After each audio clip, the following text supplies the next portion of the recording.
Beena's competitive മാസ്റ്ററിയിലേക്ക് എല്ലാവർക്കും സ്വാഗതം. ഇന്ന് നമ്മൾ ഡിസ്കസ് ചെയ്യാൻ പോകുന്നത് കെമിസ്ട്രിയിലെ മെറ്റൽസ് എന്ന ടോപ്പിക്കിൻ്റെ ഭാഗങ്ങളാണ്. അതിൽ നമുക്ക് ഇന്നത്തെ ക്ലാസ്സിൽ ഡിസ്കസ് ചെയ്യുന്നത് മെറ്റൽസിൻ്റെ പ്രോപ്പർട്ടിയും റിയാക്ഷൻ ഓഫ് മെറ്റൽസും ആണ്. നമുക്ക് മെറ്റൽസിൻ്റെ പ്രോപ്പർട്ടീസ് എന്തൊക്കെയാണെന്ന് നോക്കാം.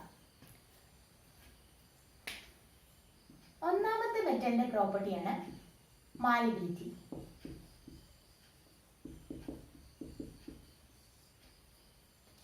മാലിബിലിറ്റി എന്താണെന്ന് ചോദിച്ചു കഴിഞ്ഞാൽ നമുക്ക് പറയാൻ സാധിക്കും, മെറ്റൽസിനെ തിൻ ഷീറ്റ്സ് ആയിട്ട് മാറ്റാൻ, അടിച്ചു പരത്തി തിൻ ഷീറ്റ്സ് ആയിട്ട് മാറ്റാൻ പറ്റുന്ന ഒന്നാണ് മെറ്റൽസ് എന്ന് പറയുന്നത്. ഏത് മെറ്റലും നമുക്ക് തിൻ ഷീറ്റ്സ് ആയിട്ട് മാറ്റാൻ പറ്റും. ഇപ്പം നമ്മൾ അലൂമിനിയം ഷീറ്റ്സ്, ഗോൾഡ് ഷീറ്റ്സ്, ഏത് മെറ്റലിനെ നമുക്ക് എടുക്കാൻ, മെറ്റൽസിനെ നമുക്ക് എക്സെപ്ഷൻസ് ഇല്ല എന്നല്ല, പക്ഷേ most of the metals can be drawn into thin sheets. അങ്ങനെ തിൻ ഷീറ്റ്സ് ആക്കി മാറ്റാനുള്ള മെറ്റൽസിന്റെ പ്രോപ്പർട്ടിക്ക് പറയുന്ന പേരാണ് മാലിബിലിറ്റി. രണ്ടാമത്തെ പ്രോപ്പർട്ടിയാണ് ഡക്റ്റിലിറ്റി.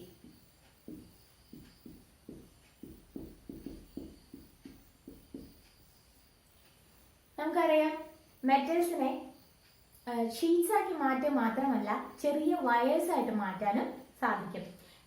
ഇലക്ട്രിക്കൽ അപ്ലയൻസസിനൊക്കെ നമ്മൾ ഇലക്ട്രിക്കലിൻ്റെ കണ്ടക്ടിവിറ്റിക്കൊക്കെ നമ്മൾ യൂസ് ചെയ്യുന്ന ഇലക്ട്രിക്കൽ വയേഴ്സ് മെറ്റൽസ് ആണ് യൂസ് ചെയ്യുന്നത്. ഇതിന് കാരണം, മെയിനായിട്ടുള്ള കാരണം, മെറ്റൽസിനെ നമുക്ക് ചെറിയ വയേഴ്സ് ആയിട്ട് മാറ്റാൻ സാധിക്കും എന്നുള്ളതാണ്. അങ്ങനെ വയേഴ്സ് ആയിട്ട് മാറ്റാനുള്ള മെറ്റലിൻ്റെ പ്രോപ്പർട്ടിക്ക് പറയുന്ന പേരാണ് ഡക്റ്റിലിറ്റി. മെറ്റൽസിൻ്റെ വയേഴ്സ് ആയിട്ട് മാറ്റാനുള്ള പ്രോപ്പർട്ടിക്ക് പറയുന്ന പേരാണ് ഡക്റ്റിലിറ്റി. ഇനി മൂന്നാമത്തെ പ്രോപ്പർട്ടി എന്ന് പറയുന്നത് മെറ്റൽസിൻ്റെ ഹാർഡ്നെസ് ആണ്. മെറ്റൽസിന്റെ ഹാർഡ്നെസ്, എല്ലാ മെറ്റലും ഹാർഡ് അല്ലെങ്കിലും മോസ്റ്റ് ഓഫ് ദ എന്ന നമുക്ക് യൂസ് ചെയ്യാൻ പറ്റുള്ളൂ. മിക്ക മെറ്റൽസും ഹാർഡ് ആണ്. അതുകൊണ്ട് തന്നെ പല ഡിവൈസസ് ഉണ്ടാക്കാൻ നമ്മൾ യൂസ് ചെയ്യുന്നത് മെറ്റൽസ് ആണ്. ഇപ്പം നമ്മുടെ അടുക്കളയിൽ നമ്മൾ യൂസ് ചെയ്യുന്ന അപ്ലയൻസസ് പലതും മെറ്റൽസ് കൊണ്ട് ഉണ്ടാക്കിയതാണ്. കാരണം അത് ഹാർഡാണ്, പെട്ടെന്ന് അങ്ങനെ താഴെ വീണാലൊന്നും പൊട്ടിപ്പോകില്ല. അതൊരു റിജിഡല്ല, കുറച്ചുകൂടെ ഹാർഡായ ഒരു ക്യാരക്ടർ ഉള്ള, പെക്യുലാരിറ്റി ഉള്ളതുകൊണ്ടാണ് മെറ്റൽസിനെ നമ്മൾ അപ്ലയൻസസ് ആയിട്ട് യൂസ് ചെയ്യുന്നത്.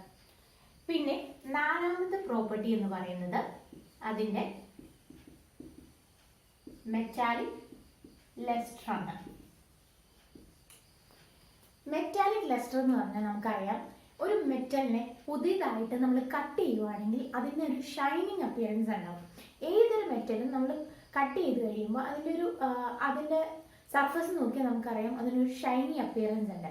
ആ ഷൈനി അപ്പിയറൻസിന് പറയുന്ന പേരാണ് മെറ്റാലിക് ലസ്റ്റർ.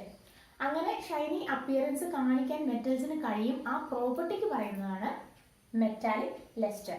നമുക്ക് ഏത് മെറ്റൽ, ഇപ്പോൾ ഗോൾഡ് എടുത്താലും നമ്മൾ മേടിക്കുന്ന സമയത്ത് ഭയങ്കര ഷൈനിങ് അപ്പിയറൻസ് ആയിരിക്കും.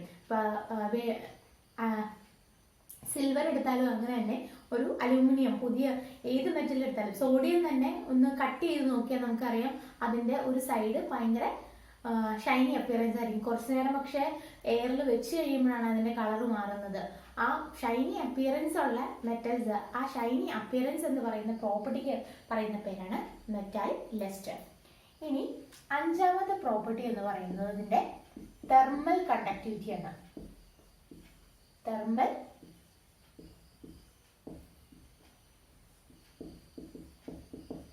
കണ്ടക്ടിവിറ്റി, മെറ്റൽസ് നല്ലൊരു ടെമ്പറേച്ചറിനെ കടത്തിവിടാൻ ഹെൽപ്ഫുൾ ആയൊരു മെറ്റീരിയൽസ് ആണ് മെറ്റൽസ് എന്ന് പറയുന്നത്. തെർമൽ കണ്ടക്ടിവിറ്റി ഉള്ള മെറ്റീരിയൽസ് ആണ് മെറ്റൽസ്. അതുകൊണ്ടാണ് നമ്മൾ അടുക്കളയിൽ നമ്മുടെ കുക്കിങ്ങിന് വേണ്ടി യൂസ് ചെയ്യുന്ന മിക്ക പാത്രങ്ങൾ നമ്മൾ യൂസ് ചെയ്യുന്ന മെറ്റൽസ് ആണ്. കാരണം എന്താണെന്ന് വെച്ചാൽ അത് നന്നായിട്ട് ചൂടിനെ കടത്തിവിടും. ആ ചൂടിനെ കടത്തിവിടാനുള്ള കഴിവുള്ളത് കൊണ്ടാണ് മെറ്റൽസിനെ തെർമൽ കണ്ടക്ടേഴ്സ് ആയിട്ട് പറയുന്നത്. ഇനി അതിൻ്റെ ആറാമത്തെ property electrical conductivity. Electrical conductivity എന്ന് പറയുന്നതിന് കാരണം, മെറ്റൽസ് നമുക്കറിയാം, മെറ്റൽസ് എന്തായാലും ഇലക്ട്രിസിറ്റി കടത്തി വിടുന്നതാണ്. അതുകൊണ്ടാണ് ഇലക്ട്രിക്കലിന്റെ ലൈൻസിന് വേണ്ടിയിട്ട് നമ്മൾ യൂസ് ചെയ്യുന്ന മെറ്റൽസ് ആണെന്ന് ഞാൻ ഓൾറെഡി പറഞ്ഞു. കോപ്പർ, ഗോൾഡ്, അല്ലെങ്കിൽ ഏത് അലൂമിനിയം. ഇപ്പം നമ്മുടെ ഇലക്ട്രിക്കൽ ലൈൻസിലേക്ക് നോക്കിയാൽ നമുക്കറിയാം അലൂമിനിയം കമ്പികളൊക്കെ ഇലക്ട്രിക്കൽ ലൈൻസ് ആയിട്ട് യൂസ് ചെയ്യുന്നുണ്ട്. അതിന് മെയിനായിട്ട് കാരണം ഇലക്ട്രിക്കൽ കണ്ടക്ടിവിറ്റി. മെറ്റൽസിനെ ഇലക്ട്രിസിറ്റിയെ കണ്ടക്ട് ചെയ്യാനുള്ള കഴിവുണ്ട്. ആ കഴിവിനാണ് നമ്മൾ ഇലക്ട്രിക്കൽ കണ്ടക്ടിവിറ്റി എന്ന് പറയുന്നത്. ഇനി 7ാമത്തെ പ്രോപ്പർട്ടി സൊണോരിറ്റി. സൊണോരിറ്റി എന്ന് പറഞ്ഞു കഴിഞ്ഞാൽ ഒരു മെറ്റലിനെ ഹാർഡായ എന്തെങ്കിലും ഒരു ഒബ്ജക്റ്റ് കൊണ്ട് നമ്മൾ അടിക്കുകയാണെങ്കിൽ അത് ഒരു വലിയ ശബ്ദം കേൾപ്പിക്കും. അങ്ങനെ ശബ്ദം കേൾപ്പിക്കാനുള്ള, ആ സൗണ്ട് കേൾപ്പിക്കാനുള്ള കഴിവിനാണ് സൊണോരിറ്റി എന്ന് പറയുന്നത്. ആ മെറ്റലിന്റെ സൗണ്ട് കേൾപ്പിക്കാനുള്ള പ്രോപ്പർട്ടിക്ക് പറയുന്ന പേരാണ് സൊണോരിറ്റി. ഏതെങ്കിലും ഒരു ഹാർഡ്, ഇപ്പോൾ തടി കഷ്ണോ അല്ലെങ്കിൽ വേറൊരു മെറ്റലോ എന്തെങ്കിലും ഒരു ഹാർഡായ ഒബ്ജക്റ്റ് കൊണ്ട് മെറ്റലിനെ തട്ടിക്കഴിയുമ്പോൾ ആ മെറ്റല് ഒരു സൗണ്ട് പ്രൊഡ്യൂസ് ചെയ്യും. അങ്ങനെ സൗണ്ട് പ്രൊഡ്യൂസ് ചെയ്യാനുള്ള മെറ്റലിന്റെ പ്രോപ്പർട്ടിക്ക് പറയുന്ന പേരാണ് സൊണോരിറ്റി. ഇലക്ട്രിക്കൽ കണ്ടക്ടിവിറ്റി എന്നാന്ന് മനസ്സിലായിട്ടുണ്ടാവും, തെർമൽ കണ്ടക്ടിവിറ്റി എന്നാന്ന് മനസ്സിലായിട്ടുണ്ടാവും, malleability, ductility, hardness, metallic lustre. ഇതിനകത്ത് നമുക്ക് പ്രധാനമായിട്ടും ചോദിക്കാൻ സാധ്യതയുള്ളത് സൊണോരിറ്റി, മാലബിലിറ്റി, ഡക്റ്റിലിറ്റി, മെറ്റാലിക് ലസ്റ്റർ. ഈ 4 പ്രോപ്പർട്ടീസ് ആണ് മെറ്റലിന്റെ ഇമ്പോർട്ടൻ്റ് ആയിട്ടുള്ളത്. ഈ 4 പ്രോപ്പർട്ടീസുമാണ് സിലബസിൽ മെയിൻ ആയിട്ട് മെൻഷൻ ചെയ്തിട്ടുള്ളത്. ഈ പ്രോപ്പർട്ടീസ് എല്ലാം ഉണ്ടെങ്കിലും ഈ 4 പ്രോപ്പർട്ടീസിൽ നിന്നായിരിക്കും ചോദ്യം വരാൻ സാധ്യതയുള്ളത്. ഇത് ചോദ്യം വരുന്നത് എങ്ങനെയാണെന്ന് വെച്ചാൽ, ഒരു മെറ്റൽ തന്നിട്ട് അതിന്റെ ആപ്ലിക്കേഷൻ കൊടുത്തിട്ട് അവിടെ ഏത് പ്രോപ്പർട്ടി, മെറ്റലിന്റെ ഏത് പ്രോപ്പർട്ടിയാണ് അപ്ലൈ ചെയ്തേക്കുന്നതെന്ന് ആയിരിക്കും ചോദിക്കുന്നത്. അതിന് നമുക്ക് ഇതിന്റെ ആപ്ലിക്കേഷൻസ് കൂടെ നോക്കാം. ഇപ്പൊ അലൂമിനിയം എന്ന മെറ്റല് നമ്മള് അലൂമിനിയം ഷീറ്റ്സ് ഒക്കെ നമുക്കുണ്ടെന്നറിയാം. ആ മെറ്റല് അതിന്റെ എന്ത് പ്രോപ്പർട്ടിയാ ചോദ്യം തന്നേക്കുന്നത് ഇങ്ങനെയായിരിക്കും. Aluminium metal is used as മേയാനുള്ള ഷീറ്റ്സ് ആയിട്ട് യൂസ് ചെയ്യുന്നു. കാരണം എന്താണ്, അതിന്റെ മെറ്റലിന്റെ ഏത് പ്രോപ്പർട്ടിയാണ് യൂസ് ചെയ്തേക്കുന്നത് ചോദിച്ചാൽ നമുക്ക് പറയാം മാലബിലിറ്റി. അതേപോലെ ഷീറ്റ്സ് ആയിട്ട് മാറ്റാനുള്ള മെറ്റലിന്റെ പ്രോപ്പർട്ടിയാണ് മാലബിലിറ്റി എന്ന് അറിഞ്ഞിരിക്കുക. ഇനി ഇലക്ട്രിക്കൽ വയേഴ്സ് എന്തുകൊണ്ടാണ് മെറ്റൽസിനെ യൂസ് ചെയ്യുന്നതെന്ന് ചോദിച്ചാൽ നമുക്ക് ഫസ്റ്റ് തന്നെ പെട്ടെന്ന് പറയാവുന്ന പ്രോപ്പർട്ടിയാണ് ഡക്റ്റിലിറ്റി. പിന്നെ ഗോൾഡ് ഓർണമെന്റ്സ് ആയിട്ട് എടുക്കാനുള്ള കാരണം എന്താണ്, അതിനും നമുക്ക് ഡക്റ്റിലിറ്റി പറയാം.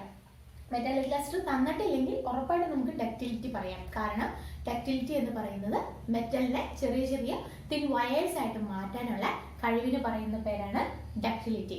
ഇലക്ട്രിക്കൽ ലൈൻസ് ആണ് മെയിൻ ആയിട്ട് ക്വസ്റ്റ്യനിൽ വരാൻ സാധ്യതയുള്ളത്. മെറ്റൽസിന്റെ ഡക്റ്റിലിറ്റി എന്ന പ്രോപ്പർട്ടിയാണ് ഇലക്ട്രിക്കൽ വയേഴ്സ് ആയിട്ട് ചെറിയ കമ്പിന് ചുരുളുകളായിട്ട് മാറ്റാനുള്ള മെറ്റലിന്റെ പ്രോപ്പർട്ടിയാണ് ഡക്റ്റിലിറ്റി എന്ന് പറയുന്നത്. ഇനി അടുത്തത് മെറ്റാലിക് ലസ്റ്റർ. മെറ്റാലിക് ലസ്റ്ററിൽ മെയിൻ ആയിട്ട് ചോദിക്കുന്നത് ഇപ്പോൾ ഗോൾഡ് അല്ലെങ്കിൽ സിൽവർ എന്ന് പറയുന്ന സിൽവറിന്റെ ഓർണമെന്റ്സ് നമ്മൾ യൂസ് ചെയ്യും. നമ്മൾ ഓർണമെന്റ്സ് യൂസ് ചെയ്യുന്നതിന് മെയിൻ ആയിട്ടുള്ള കാരണം എന്താ, അതിന്റെ തിളക്കമാണ്. ആ തിളക്കത്തിനുള്ള കാരണം എന്ന് പറയുന്നത് അതിന്റെ പ്രോപ്പർട്ടിക്ക് പറയുന്ന പേരാണ് മെറ്റാലിക് ലസ്റ്റർ. ഹാർഡ്നെസ് ചോദിക്കാം, പക്ഷെ ഈ 4 പ്രോപ്പർട്ടീസ് ആണ് മെയിൻ ആയിട്ടുള്ളത്. ഇനി സൊണോരിറ്റി. ഇപ്പൊ നമ്മുടെ സ്കൂളുകളിലൊക്കെ ബെല്ലടിക്കുന്ന ഒരു ചെറിയ ഇരുമ്പിന്റെ എന്തെങ്കിലും കഷ്ണം വെച്ചിട്ടായിരിക്കും, അതിനെ ഒരു തടി കഷ്ണം കൊണ്ട് അല്ലെങ്കിൽ ഇരുമ്പിന്റെ തന്നെ ഒരു കഷ്ണം കൊണ്ടായിരിക്കും സ്കൂൾ ബെൽസ് റിംഗ് ചെയ്യുന്നത്. അതിന് കാരണം മെറ്റൽസിന് വേറൊരു കട്ടിയായ സാധനം കൊണ്ട് അടിച്ചു കഴിയുമ്പോൾ ഉണ്ടാകുന്ന സൗണ്ടാണ് സൊണോരിറ്റി. ഈ 4 പ്രോപ്പർട്ടീസ് ആണ് മെറ്റൽസിന് മെയിൻ ആയിട്ട് ക്വസ്റ്റ്യൻ വരാൻ സാധ്യതയുള്ളത്. ഇലക്ട്രിക്കൽ കണ്ടക്ടിവിറ്റിയും തെർമൽ കണ്ടക്ടിവിറ്റിയും മെറ്റൽസിന് സാധാരണ കോമൺ ആയിട്ട് പറയുന്ന പ്രോപ്പർട്ടീസ് ആണ്. പക്ഷെ ഈ 4 പ്രോപ്പർട്ടീസ് ഓർത്തിരിക്കുക, ഓരോന്നിന്റെ ആപ്ലിക്കേഷൻ വെച്ച് വേണം പഠിച്ചിരിക്കാൻ വേണ്ടിയിട്ട്. ഈ മെറ്റൽസിന്റെ എല്ലാ പ്രോപ്പർട്ടീസും മനസ്സിലായി എന്ന് വിചാരിക്കുന്നു.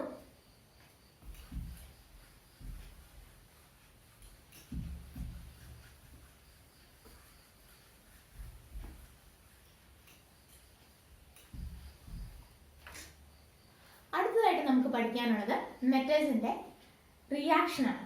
മെറ്റൽസ് വാട്ടറുമായിട്ടും എയറുമായിട്ടും ആസിഡുമായിട്ടും ഒക്കെ എങ്ങനെ റിയാക്ട് ചെയ്യുമെന്ന് നമുക്ക് നോക്കാം. ഫസ്റ്റ് നമ്മൾ നോക്കുന്നത് റിയാക്ഷൻ ഓഫ് മെറ്റൽ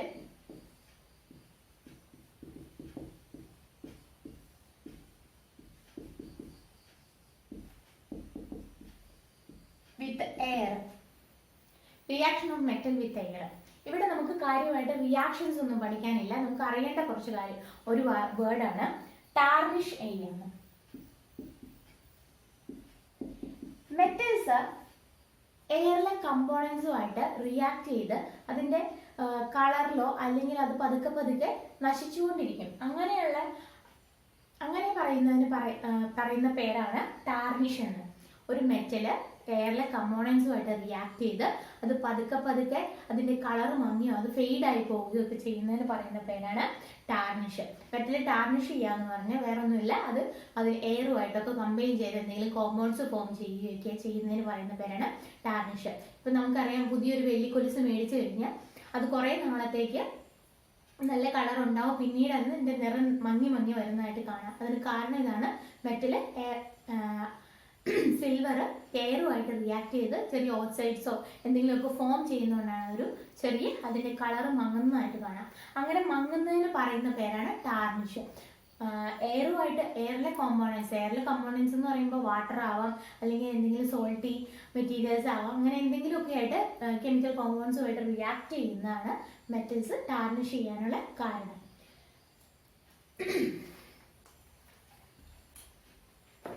രണ്ടാമതായിട്ട് നമുക്ക് പഠിക്കാനുള്ളതാണ്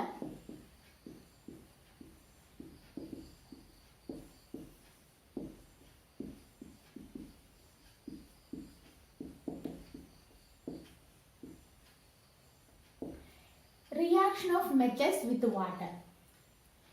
ചില മെറ്റൽസ് ഫേവറബിൾ കണ്ടീഷൻസിൽ വാട്ടറുമായിട്ട് റിയാക്ട് ചെയ്ത് ഹൈഡ്രജൻ ഗ്യാസ് ഇവോൾവ് ചെയ്യും. ചില മെറ്റൽസ് എന്ന് ഞാൻ പ്രത്യേകം പറയുന്നു, ചില മെറ്റൽസ് വെള്ളമായിട്ട് റിയാക്ട് ചെയ്യില്ലാത്തവയുണ്ട്. റിയാക്ട് ചെയ്യുന്ന മെറ്റൽസിൽ പ്രധാനപ്പെട്ടവയാണ് example sodium, calcium, potassium, calcium. ഈ മെറ്റൽസ് എല്ലാം കോൾഡ് വാട്ടർ, ചുമ്മാ വെള്ളത്തിലിട്ടാൽ തന്നെ റിയാക്ട് ചെയ്യുന്ന മെറ്റലാണ്. എന്നിട്ട് റിയാക്ഷൻ എങ്ങനെയാണെന്ന് വെച്ചാൽ, ഇപ്പോൾ സോഡിയത്തിന്റെ എക്സാമ്പിൾ എടുക്കുകയാണെങ്കിൽ സോഡിയം പ്ലസ് വാട്ടർ റിയാക്ട് കിട്ടുന്ന പ്രോഡക്റ്റ് ഇതാണ്, sodium hydroxide plus hydrogen gas. Sodium വാട്ടറുമായിട്ട് റിയാക്ട് ചെയ്യുമ്പോൾ സോഡിയത്തിന്റെ ഹൈഡ്രോക്സൈഡും അതിൻ്റെ കൂടെ ഹൈഡ്രജൻ ഗ്യാസും ആണ് ഇവോൾവ് ചെയ്യുന്നത്. നമുക്ക് ചോദിക്കാവുന്ന ചോദ്യം ഇതാണ്, വാട്ടറുമായിട്ട് റിയാക്ട് ചെയ്യുമ്പോൾ ഇവോൾവ് ചെയ്യുന്ന ഗ്യാസ് ഏതാണെന്ന് ചോദിച്ചാൽ നമുക്ക് പറയാം ഹൈഡ്രജൻ ഗ്യാസ് ആണ്. മെറ്റൽസ് വാട്ടറുമായിട്ട് റിയാക്ട് ചെയ്യുമ്പോൾ ഉണ്ടാകുന്ന ഗ്യാസ് ആണ് ഹൈഡ്രജൻ. ഞാൻ ആദ്യമേ പറഞ്ഞു, സോഡിയവും കാൽഷ്യവും പൊട്ടാഷ്യവും കാൽഷ്യവും റിയാക്ട് ചെയ്യുന്ന കോൾഡ് വാട്ടറിനോടാണ്. ഇനി കോൾഡ് വാട്ടർ. ഇനി മഗ്നീഷ്യം എന്ന് പറയുന്ന മെറ്റല് റിയാക്ട് ചെയ്യുന്ന ഹോട്ട് വാട്ടറിനോടാണ്. മഗ്നീഷ്യം ഹോട്ട് വാട്ടറിനോടാണ് റിയാക്ട് ചെയ്യുന്നത്. കാരണം എന്താ വെച്ചാൽ ഇത്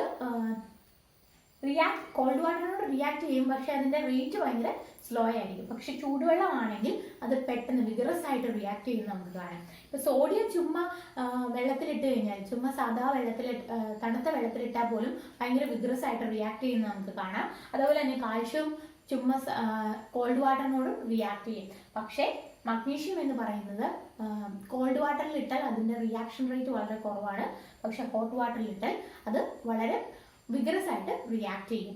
അതുപോലെ മിക്ക മെറ്റൽസും വാട്ടറുമായിട്ട് റിയാക്ട് ചെയ്യും, പക്ഷെ അതിന്റെ റേറ്റ് എന്ന് പറയുന്നത് കുറവാണ്. റേറ്റ് കൂടുതലുള്ള മെറ്റൽസ് ആണ് സോഡിയം, പൊട്ടാഷ്യം, കാൽഷ്യം. മഗ്നീഷ്യം ഞാൻ ആദ്യമേ പറഞ്ഞു ഹോട്ട് വാട്ടറിനോടാണ് റിയാക്ട് ചെയ്യുന്നത്, അത് ഓർത്തിരിക്കുക.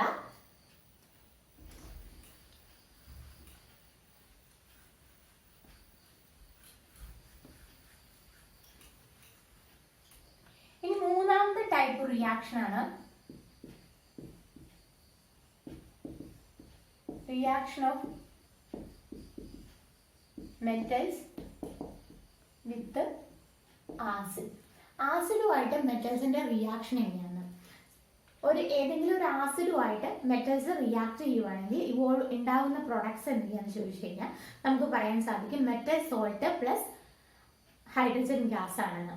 ഏത് മെറ്റല് ആസിഡ്സുമായിട്ട് റിയാക്ട് ചെയ്താലും അതിൻ്റെ അകത്ത് ഹൈഡ്രജൻ ഗ്യാസും ഉണ്ടാവും, കൂടെ ആ മെറ്റലിന്റെ ആസിഡുമായിട്ട് ചേർന്നിട്ടുള്ള സോൾട്ടും ഉണ്ടാവും. ഇപ്പൊ നമ്മൾ സിങ്ക് മെറ്റല് എക്സാമ്പിൾ ആയിട്ട് എടുക്കുവാണെങ്കിൽ സിങ്ക് പ്ലസ് HCl ഗീവ്സ് സിങ്കിന്റെ salt, zinc chloride plus hydrogen gas. ഓർത്തിരിക്കുക, പല ചോദ്യ പേപ്പറിലും ആവർത്തിച്ചിട്ടുള്ള ചോദ്യമാണ്. Which gas is evolve when zinc is react with hydrochloric acid, അല്ലെങ്കിൽ aluminium is reacted with hydrochloric acid. ഏതെങ്കിലും ഒരു ആസിഡ് തന്നിട്ട് റിയാക്ട് ചെയ്യുമ്പോൾ ഏത് ഗ്യാസ് ആണ് ഇവോൾവ് ചെയ്യുന്നതെന്ന് ചോദിക്കാം. നമുക്ക് പറയാം ഹൈഡ്രജൻ ഗ്യാസ് ആണെന്ന്. വേറൊരു എക്സാമ്പിൾ പറയുകയാണെങ്കിൽ magnesium. Magnesium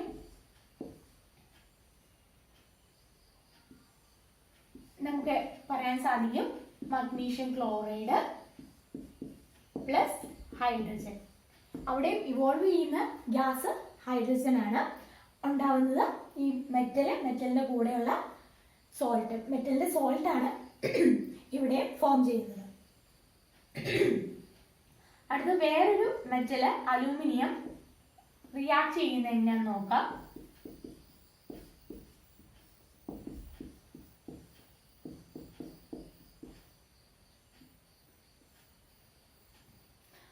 aluminium hydrochloric ആസിഡുമായിട്ട് react ചെയ്യുമ്പോൾ അലൂമിനിയം ക്ലോറൈഡും ഹൈഡ്രജൻ ഗ്യാസും. അലൂമിനിയത്തിന്റെ കേസ് ഞാൻ സ്പെഷ്യലായിട്ട് എഴുതാൻ കാരണം ഇവിടെ ക്ലോറൈഡ് Cl3 ഉള്ളതുകൊണ്ട് മാത്രമാണ്.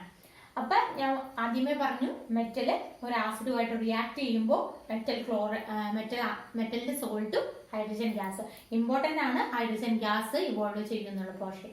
ഇനി ഇവിടെ സൾഫ്യൂരിക് ആസിഡ് ആണെങ്കിൽ ഉണ്ടാകുന്ന സോൾട്ട് എന്തായിട്ട് മാറും? സിങ്ക് സൾഫേറ്റ് ആയിട്ട് മാറും. അപ്പോഴും ഇവോൾവ് ചെയ്യുന്ന ഗ്യാസ് എന്തായിരിക്കും? ഹൈഡ്രജൻ തന്നെയായിരിക്കും. അത് ഓർത്തിരിക്കുക.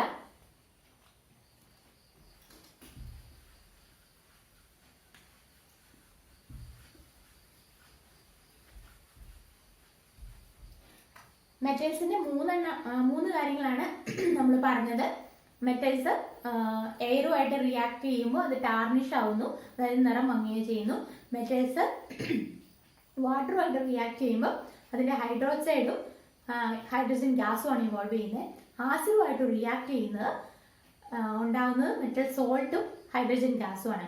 പിന്നെ ചോദിക്കാവുന്ന ഒരു ചോദ്യമാണ്, നമ്മൾ എന്തുകൊണ്ടാണ് തൈര് അല്ലെങ്കിൽ ബട്ടർ മിൽക്ക് ഒന്നും അലൂമിനിയം വെസൽസിൽ സ്റ്റോർ ചെയ്യില്ലാത്ത? അതിന് കാരണം ഇതാണ്, മെറ്റൽസ് ഈ ബട്ടർ മിൽക്കിലുള്ള ആസിഡുമായിട്ട് റിയാക്ട് ചെയ്യാൻ സാധ്യതയുണ്ട്. അതുകൊണ്ടാണ് മെറ്റൽസിൽ നമ്മൾ സ്റ്റോർ ചെയ്ത് വെക്കില്ലാത്തത്. പകരം നമ്മൾ സ്റ്റെയിൻലെസ് സ്റ്റീലായ പാത്രങ്ങളോ അങ്ങനെ എന്തെങ്കിലുമൊക്കെ സ്റ്റീൽ പാത്രങ്ങളിലാണ് യൂസ് ചെയ്യുന്നത്. അത് മെറ്റൽസുമായിട്ട് റിയാക്ഷന് സാധ്യതയുണ്ട് ആസിഡ്സിന്. മെറ്റൽസ് റിയാക്ട് ചെയ്തിട്ടാണ് അങ്ങനെയുള്ള അതുകൊണ്ടാണ് നമ്മൾ അങ്ങനത്തെ പാത്രങ്ങളിൽ സ്റ്റോർ ചെയ്ത് വയ്ക്കില്ലാത്തത്. ഇനി അടുത്ത ടേമാണ് കൊറോഷൻ. നമ്മൾ ഒരുപാട് കേട്ടിട്ടുള്ളതാണ് കൊറോഷൻ, തുരുമ്പിക്കുക. എന്തെങ്കിലും ഒരു മെറ്റൽ തുരുമ്പിക്കുക എന്ന് പറഞ്ഞു കഴിഞ്ഞാൽ ശരിക്കും പറഞ്ഞാൽ അത് കെമിക്കലി നമുക്ക് എക്സ്പ്ലെയിൻ ചെയ്യുന്നത് ഇങ്ങനെയാണ്. ദ മെറ്റൽ ഒരു മെറ്റല് കുറച്ചുകൂടെ കെമിക്കലി സ്റ്റേബിൾ ആയ ഒരു കോമ്പൗണ്ട് ഫോം ചെയ്യുന്ന ഓക്സൈഡ് ആയിട്ടോ അല്ലെങ്കിൽ ഹൈഡ്രോക്സൈഡ് ആയിട്ടോ മാറുന്ന കെമിക്കലി സ്റ്റേബിൾ ആയ ഒരു കോമ്പൗണ്ട് ആയിട്ട് മാറുന്നതിന് പറയുന്ന പേരാണ് കൊറോഷൻ. കൊറോഷൻ പക്ഷെ മെറ്റൽ പതുക്കെ ഇല്ലാതായിക്കൊണ്ടാണ് ഈ കൊറോഷൻ എന്ന കെമിക്കൽ പ്രോസസ്സ് നടക്കുക. ഇത് ശരിക്കും പറഞ്ഞ ഒരു കെമിക്കൽ പ്രോസസ്സാണ്. മെറ്റൽ കുറച്ചുകൂടെ കെമിക്കലി സ്റ്റേബിൾ ആയ ഏതെങ്കിലും ഫോമിലേക്ക് മാറുന്നതിന് പറയുന്ന പേരാണ് കൊറോഷൻ. ഇപ്പൊ അയണിന്റെ കേസ് എടുക്കുവാണെങ്കിൽ അയൺ തുരുമ്പിക്കുന്നത് എന്തുകൊണ്ടാണ്? തുരുമ്പിക്കുന്നത് ശരിക്കും പറഞ്ഞാൽ അയൺ ഓക്സൈഡ് ആയിട്ട് മാറുന്ന, അയണിന്റെ ഒരു ഓക്സൈഡ് ആയിട്ട് മാറുന്ന, ഓക്സൈഡ് കോട്ടിങ് വരുന്ന അല്ലെങ്കിൽ ഓക്സൈഡ് ആയിട്ട് മാറുന്ന പ്രോസസ്സിന് പറയുന്നതാണ് അയൺ തുരുമ്പിക്കുക അല്ലെങ്കിൽ അയൺ കൊറോഡ് ചെയ്യുന്നു പറയുന്നത്. ഇതിന് അഫക്റ്റ് ചെയ്യാനുള്ള കാരണങ്ങൾ നമുക്ക് പഠിക്കാനുണ്ട്. അപ്പൊ നമുക്ക് പറയാം ഫാക്ടേഴ്സ് അഫക്റ്റിങ്. Factors affecting corrosion. ഒന്നാമത്തെ റീസൺ ആണ് കൊറോഷന്റെ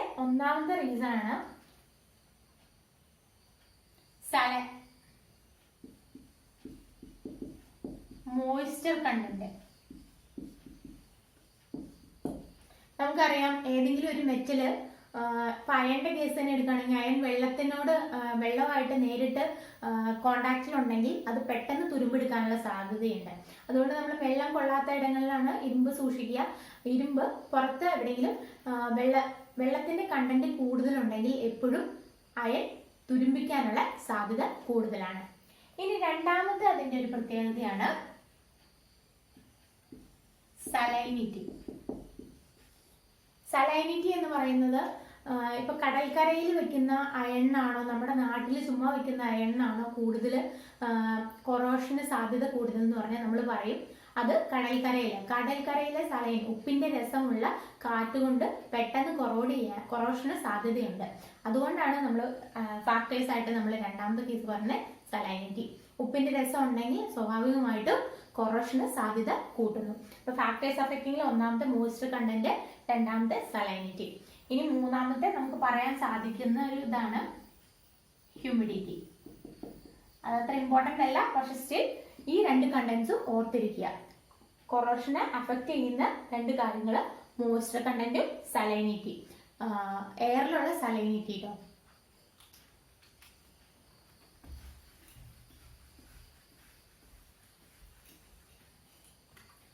ഇനി കൊറോഷനെ എങ്ങനെ പ്രിവെന്റ് ചെയ്യാന്ന്, പ്രിവെൻഷൻ മെത്തേഡ്സ് നമുക്ക് സിലബസിൽ ചോദിച്ചിട്ടുണ്ട്.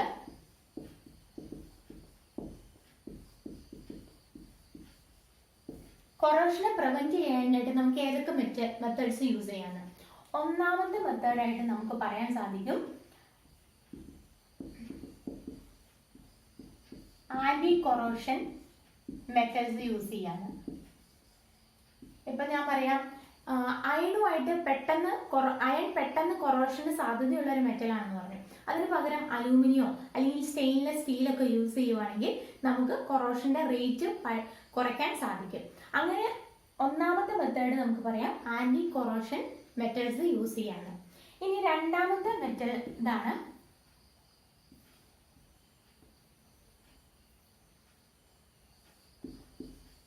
ഓർഗാനിക് കോട്ടിംഗ് കൊടുക്കുക.